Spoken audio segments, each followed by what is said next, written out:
live with studios in Midland and Odessa. You're watching CBS7 First Alert News at 9 on the CW West Texas. Thanks for joining us for CBS7 News on the CW, and thanks for joining us live on the CBS7 YouTube. I'm Mary Kate Hamilton.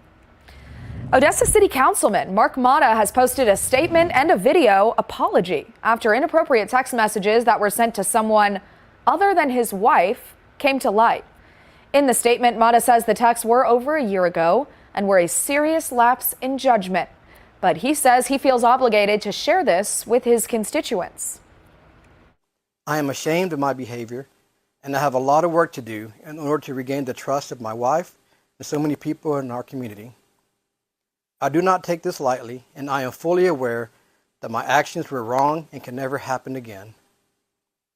I love Odessa and our people, and I'm committed to do everything in my power to demonstrate that my words today are not hollow, and will work as hard as I possibly can to work for the residents of our amazing city. This morning, police, along with Texas DPS and Homeland Security investigators, served a warrant in the 2000 block of Rhode Island in South Midland. All suspects were arrested without incident, and no other details have been released. We'll bring you any updates when they become available. The Presidio County Sheriff's Office says that one person was killed in a crash last night. Here's a look at the scene from photos posted by the Sheriff's Office. The crash happened around 11 last night along Highway 67, about 2 miles north of Shafter. Officials say that there were calls of a vehicle speeding down the road, and then not long after, calls of a rollover crash came in.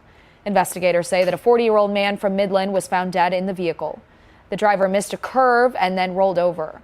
The driver's identity hasn't been released yet. And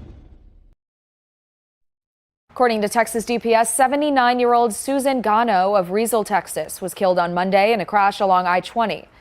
This was near mile marker 47 in Reeves County, just southeast of Pecos. The investigation indicates that a semi-truck was stationary in the eastbound lanes of the interstate when Gano, traveling eastbound, made a lane change. That's when she struck the rear of the semi-truck. Gano was transported to Reeves Regional Hospital, where she was pronounced dead by staff.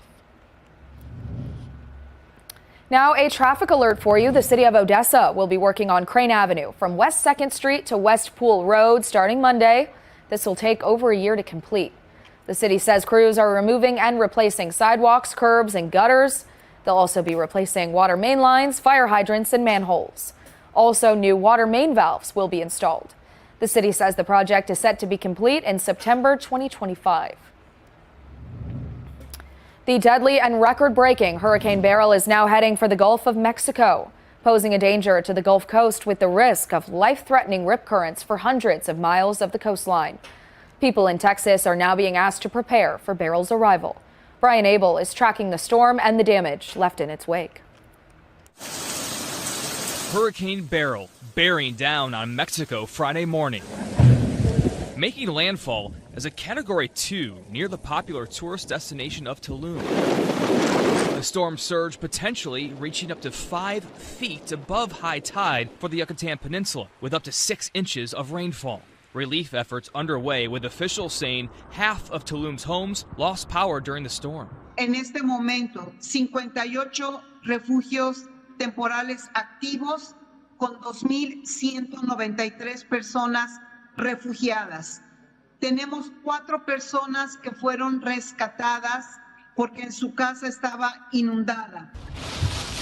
Beryl, the earliest storm on record to reach Category 5 in the Atlantic, cut a deadly path through the Caribbean, where cleanup has just begun. It has really opened my eyes more, so you have to always be prepared, because you never know what's going to happen. You have to always be prepared. Beryl now on the move toward the Gulf of Mexico, where it's expected to strengthen again before its final landfall in northeastern Mexico or South Texas this weekend. The storm is likely to bring dangerous surf conditions and life-threatening rip currents to the entire Gulf Coast, from Florida to Texas, during a very busy holiday weekend. We have to evacuate. All I have to do is just put all my stuff in this little black trailer here and haul it out of here, and we're just waiting. In Washington, Brian Abel reporting. Lieutenant Governor Dan Patrick and the Texas Division of Emergency Management Chief Nim Kidd held a media briefing this afternoon to talk about ongoing preparations for Hurricane Beryl as it makes its way to Texas. With thousands vacationing along the Texas Gulf Coast, state officials are preparing for all possible scenarios, including worst case, as Beryl is forecasted to make landfall somewhere along the Texas coastline by Monday morning. Again, we're preparing for the worst, praying and hoping for the least amount of rain and a lesser storm. But you want to be in position of wherever you're going to be by Monday.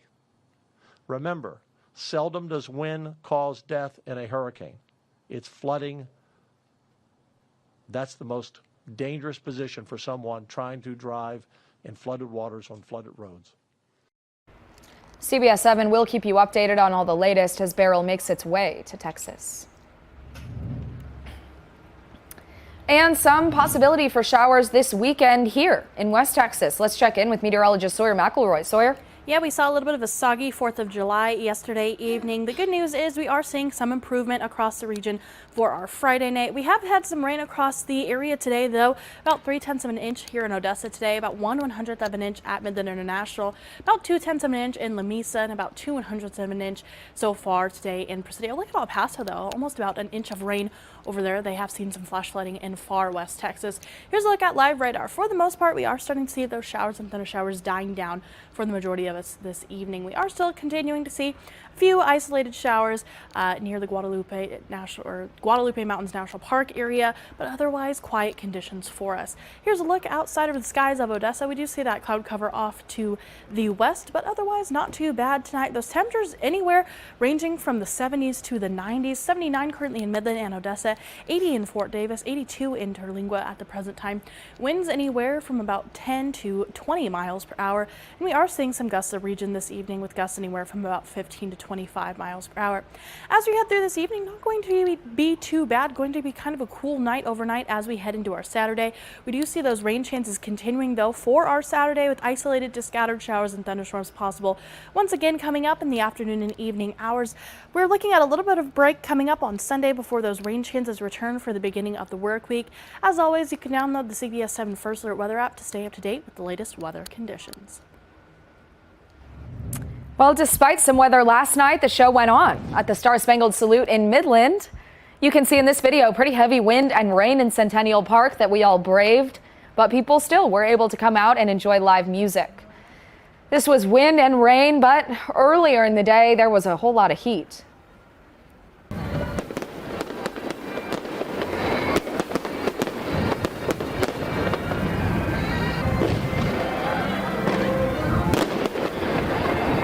The firework and drone show was able to go on as planned after a slight delay.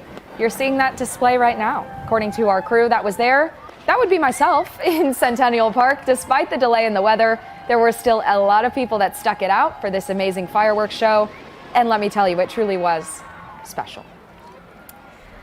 Well, in Odessa, the 4th of July Fandango did not go as according to plan. The event was off to a hot start in downtown Odessa, but city officials and event organizers shut it down by 8:30 last night. City officials canceled the rest of the festivities due to inclement weather.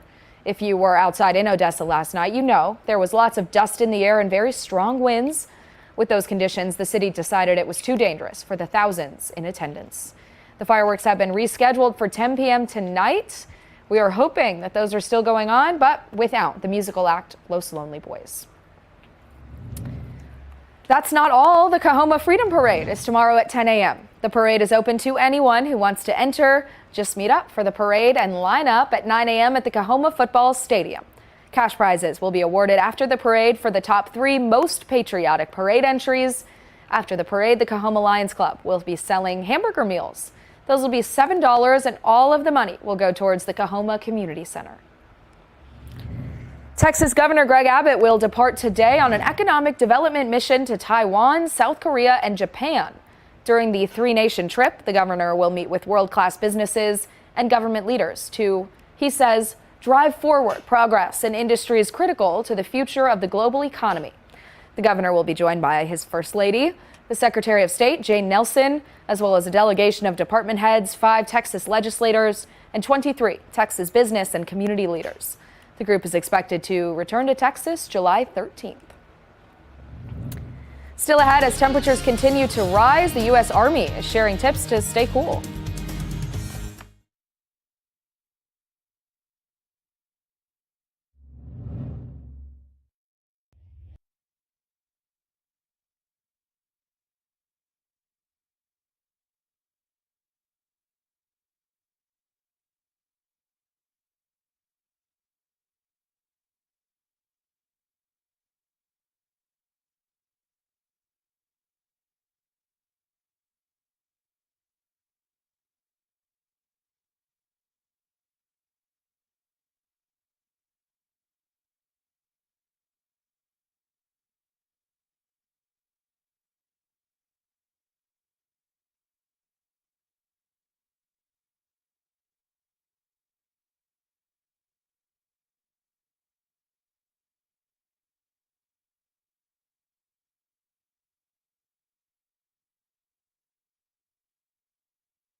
Americans across the U.S. are scrambling to find ways to stay cool as temperatures surge. Some of the cheapest and most innovative ideas come from the U.S. Army. National environmental correspondent David Schechter shows us how these simple techniques can literally save lives. Oh man, let's go! When a soldier gets heat stroke in the hot Georgia sun, it can take them out of service for weeks. Yes, sir, Sergeant! And that's a problem for the Army. On my command, you will fully immerse your arms up to your elbows. So one way they avoid heat illness is with an ice-cold arm bath. 1-1, 1-0, 9. Arms up! Arms up! Wakes you right back up and sends a little cool spurt to your system. We have to be prepared to fight and win anywhere. That includes hot environments. Lieutenant Colonel Dave DeGroot is a scientist who studies how heat impacts the body, and he runs the Army Heat Center at Fort Moore. He says the Army has 1,000 arm immersion tables in use across the country. It's low tech, it's inexpensive, it's easy to implement. It's a bucket of water. It's pretty low tech. It is. Ooh.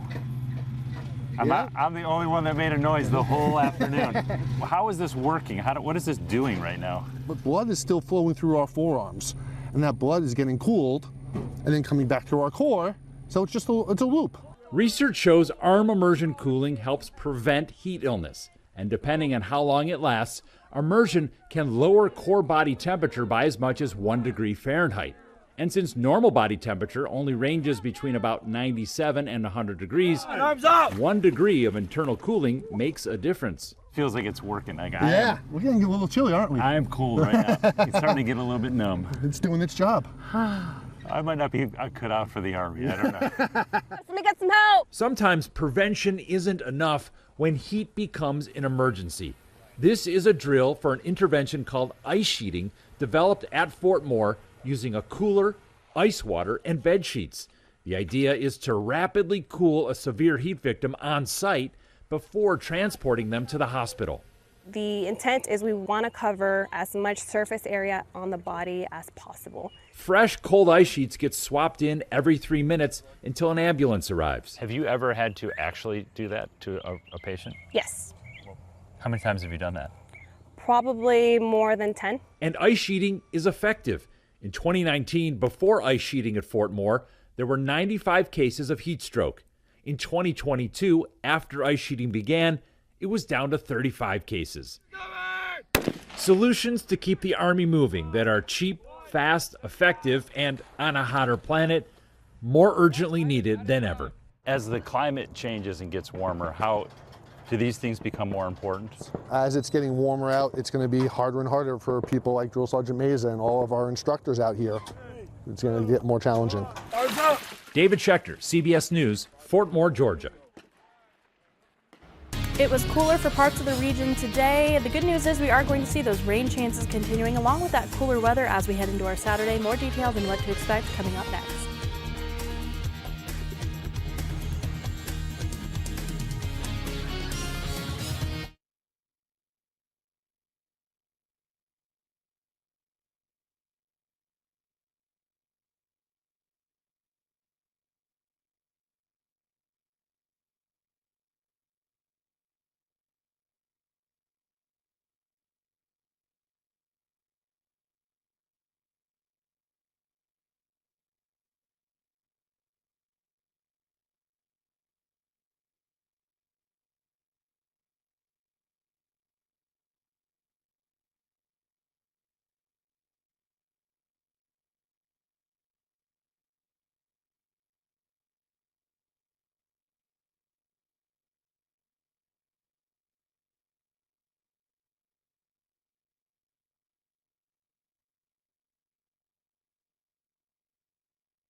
Now, from the CBS7 First Alert Weather Center, here's meteorologist Sawyer McElroy.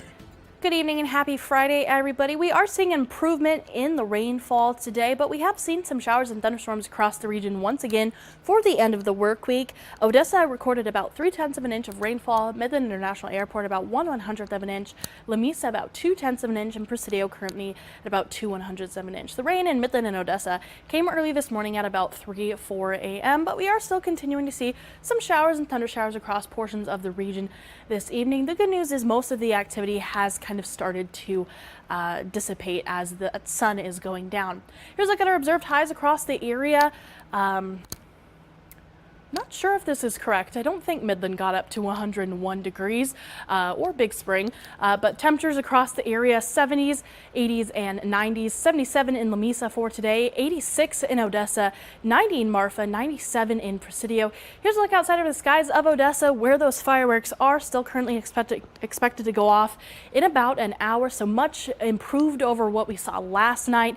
Temperatures ranging from the 70s to the 90s out there, sitting at 72 currently in La Mesa, 79 in Midland and Odessa, 74 in Presidio, 93 still in Rio Grande Village. Winds anywhere from about 10 to 20 miles per hour. We are seeing some gusts across the region anywhere from about 15 to 25 miles per hour. As we head through this evening, shower and thunderstorm activity really expected to stay west of the Pecos, so that is the good news. Like I said, for those fireworks that are expected to go off in about an hour, that activity kind of waning by about 2 a.m. Then quiet conditions as we head into the early morning hours of our Saturday. Could even see some sunshine in the morning hours on Saturday before we kind of see rinse and repeat forecast with showers and thunderstorms possible once again tomorrow afternoon and evening. But the good news is we are expecting those to clear out, especially as we head into our Sunday. For tonight, mostly clear skies overall, temperatures dropping to the 60s, 70s, and 80s. Coming up for our Saturday, isolated showers and thunderstorms once again. Temperatures, though, still on the cooler side behind that cold front that made its way through the area today. 91 in Midland tomorrow, 92 in Odessa, 100 in Presidio. Winds anywhere from about 5 to 10 miles per hour, excuse me. Here's a look at our severe weather outlook for tomorrow. Isolated strong to severe thunderstorms are possible for far southeast New Mexico into the northern Permian Basin, but the majority of us are just looking to see a general thunderstorm outlook for tomorrow. For our CBS7 First Alert exclusive 10-day forecast, drying out those conditions and warming them up coming up on Sunday with lots of sunshine expected. Monday, we do see that rain chance back into the forecast and some cooler weather because that is when we're looking at our next cold front making its way through the area. Look at Tuesday, though, only high of about 89 degrees and that low overnight Monday into Tuesday about 69 degrees. So one of the cooler days that we have seen in a while with those cooler temperatures and those rain chances continuing through the rest of the extended forecast. We have the latest from the campaign trail as President Biden prepares for a rally in Wisconsin. The latest on the 2024 election next on CBS 7 News at 9 on the CW.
President Biden is in the battleground state of Wisconsin for a rally, one of several upcoming appearances that could prove pivotal to his political future. CBS News correspondent Erica Brown has the latest from the White House. Thank you. President Biden was fired up for his return to the campaign trail today. He made his case for another 4 years during a rally at a middle school in Madison, Wisconsin. Now, you probably heard we had a little debate last week. Can't say it was my best performance. But ever since then, there's been a lot of speculation. What's Joe going to do? Is he going to stay in the race? Is he going to drop out? What's he going to do? Well, here's my answer. I am running and going to win again. After his poor performance in last week's debate, Biden has faced calls from some Democratic donors and a handful of lawmakers to bow out of the race, while many are taking a wait-and-see approach. Joe Biden may have had a bad night, but 4 years of Trump is a nightmare, and I think the American people will make the right decision. Earlier Friday, President Biden was asked if he could still win in November. Can you still beat Trump? The Biden-Harris campaign released a new game plan that includes a $50 million ad blitz with spots during the Republican National Convention and the Olympics, as well as what they're calling an aggressive travel schedule to the battleground states. But some Democratic voters in those states say questions about the president's fitness could jeopardize the election. I think he's done a good job, but it's time that he stepped down for sure. Another test for Biden will be his interview with ABC News, airing tonight in prime time. For his part, former President Trump will return to the campaign trail on Tuesday with a rally in Doral, Florida. Erica Brown, CBS News, the White House. Still ahead, grab your hula skirts and get ready to celebrate the great state of Hawaii. We'll talk about National Hawaii Day next.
Well, July 4th was the time for barbecue, but July 5th, that's the time for a luau. That's all because today is National Hawaii Day. NationalDayCalendar.com honors each state in the order in which they entered the Union. Hawaii, America's 50th state, officially achieved statehood on August 21st, 1959. Tourism is huge in Hawaii as visitors can flock to 6 different islands. The state boasts natural beauty from the water and the beaches to wildlife and active volcanoes and more. I have to say, Hawaii is on my bucket list. I would love to go visit someday, but I never have. Have you? No, I have not.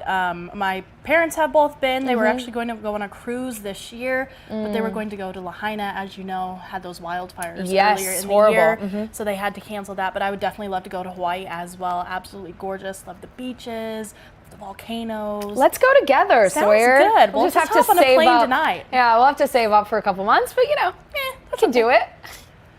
Good weather in Hawaii and good weather here. We're seeing cooler temperatures today, cooler temperatures tomorrow as well. Some rain chances also remain in the forecast, so a little bit kind of tropical, I guess, for us today and tomorrow. Drying out for our Sunday with temperatures warming back up, but overall looking like a pleasant extended forecast ahead, Mary Kate. Any more rain tonight? Yes. Okay. All right. Thanks for watching us here at 9. We've got more news coming up on CBS7 News at 10.